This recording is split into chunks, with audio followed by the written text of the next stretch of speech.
Corona virus حالات حاضرہ میں غالب آ چکا ہے پورے معاشرے میں۔ میں اس ضمن میں یہ پیغام نسل نو تک اور بالخصوص حکمرانوں تک پہنچانا چاہوں گا، کوئی ایک بندہ، کوئی ایک ادارہ یہ ثابت کر دے کہ آج تک کشمیر کے علاقے سے، مقبوضہ کشمیر میں کوئی ایک بندہ اس وائرس کا شکار ہوا ہو۔ دوسرے لفظوں میں یوں سمجھ لیں کہ یہ کشمیریوں کی ہاں ہمیں لگ گئی ہے، ان کی بددعائیں، ان کی سسکیاں ہم تک آ پہنچی ہیں۔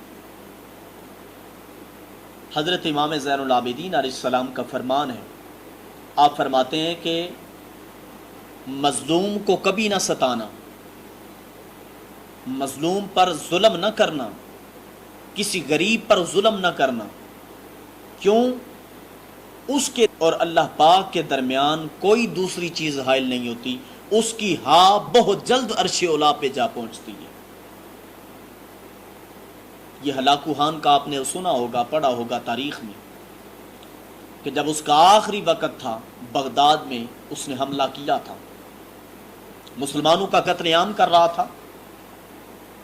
تو اس دوران لوگوں کی صفیں اس کے سامنے ہوا کرتی تھی، قطار اندر قطار لوگ کھڑے ہوتے تھے اور باری باری وہ سب کی گردنیں اڑاتا چلا جاتا تھا۔ تو اسی طرح اسی ظلم میں اور اسی انا میں وہ کسی نے کیا خوب کہا تھا کہ تم سے پہلے جو شخص یہاں تخت نشین تھا، تم سے پہلے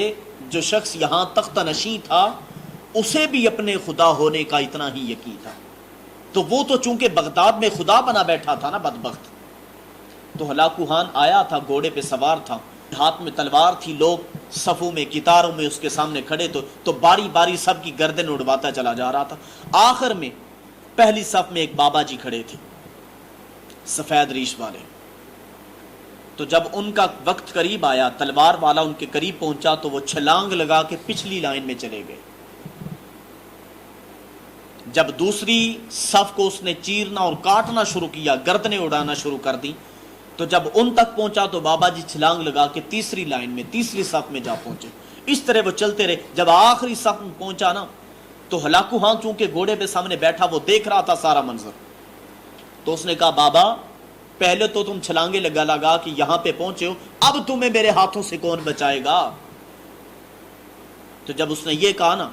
تو اس کے ہاتھ میں، ہلاکو خان کے ہاتھ میں ایک نیمبو تھا، وہ اسے اچھال کے نہ کھیل رہا تھا، گھوڑے پہ بیٹھا کبھی اس طرف اچھالتا کبھی اس طرف کھیل رہا تھا، گھوڑے پہ بیٹھا وہ نیمبو کے ساتھ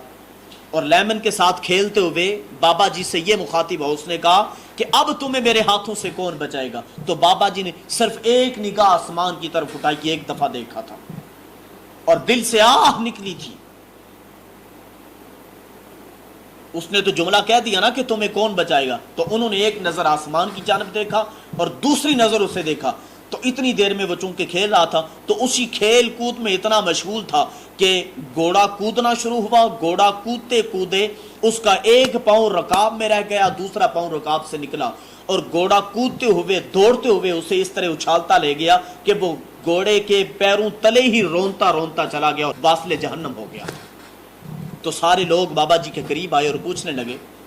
کہ آپ نے کیا کیا ہے، کیا پڑھا ایسا؟ تو انہوں نے کہا کہ میں نے اپنے مولا کی جانب دیکھا اور مولا کو مخاطب کیا اور میں نے اللہ کی بارگاہ میں عرض کی مالک آج مجھے ظالم کے ظلم سے تیرے سوا کوئی بچا نہیں سکتا۔ تو میری عرش تک پہنچی، تو اس کا نتیجہ آپ کے سامنے۔ آج اگر ہم پاکستانی اور دیگر لوگ، پوری امت اور ساری انسانیت کرونا وائرس کی وبا میں مبتلا ہو چکے ہیں اور اس کا شکار بن چکے ہیں، تو میں یہ کہنا چاہوں گا کہ ابھی تک کوئی ایک شخص یہ ثابت نہیں کر سکا کہ آپ کو کشمیر سے کوئی ایک آدمی وائرس کا شکار ملا ہو، کوئی ایک آدمی اس وائرس میں مبتلا ملا ہو، تو یہ ان کشمیریوں کی ہاں اور بد دعا لگی ہے۔ اگر چاہتے ہیں کہ معاشرہ پھر سنور جائے